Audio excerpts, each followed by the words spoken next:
സമൂഹമാധ്യമങ്ങളിലെ post ഭാരതാംബയ്ക്കെതിരാണെന്ന് വ്യാഖ്യാനിച്ച് ISROയിലെ ജീവനക്കാരന് suspension. സംഭവത്തിൽ പ്രതിഷേധിച്ച് ജീവനക്കാർ രംഗത്ത്. തിങ്കളാഴ്ച ജീവനക്കാർ വേളിയിൽ ISRO കേന്ദ്രത്തിലേക്ക് മാർച്ച് നടത്തും. ISRO സ്റ്റാഫ് അസോസിയേഷൻ കോർഡിനേറ്റിംഗ് സെക്രട്ടറിയും കേന്ദ്ര ഗവൺമെന്റ് ജീവനക്കാരുടെ കോൺഫെഡറേഷൻ സംസ്ഥാന ജനറൽ സെക്രട്ടറിയുമായ GR പ്രമോദിനെയാണ് സസ്പെൻഡ് ചെയ്തത്. പ്രമോദിന്റെ സാമൂഹ്യ മാധ്യമത്തിലെ പോസ്റ്റ് വഴി ഭാരതാംബയെ അവഹേളിച്ചുവെന്ന് കാട്ടി RSS നിയന്ത്രണത്തിലുള്ള മാധ്യമം വ്യാപകമായി വാർത്ത നൽകി. ഇത് ഏറ്റുപിടിച്ച് ചില BJP അനുകൂല ഓൺലൈൻ മാധ്യമങ്ങളും പ്രചരണം കൊടുത്തു. ഇതിനു പിന്നാലെ പ്രമോദിനെ ISRO അധികൃതർ വലിയമല ആസ്ഥാനത്തേക്ക് ആദ്യം സ്ഥലം മാറ്റി. അവിടെ ജോലിയിൽ പ്രവേശിക്കാൻ എത്തിയ പ്രമോദിനെ സസ്പെൻഡ് ചെയ്യുകയായിരുന്നു.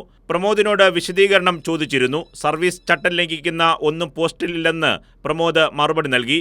തൃപ്തികരമല്ലാത്ത മറുപടിയെന്ന് പറഞ്ഞാണ് പ്രമോദിനെതിരെ അധികൃതർ നടപടിയെടുത്തിരിക്കുന്നതെന്നാണ് ആരോപണം.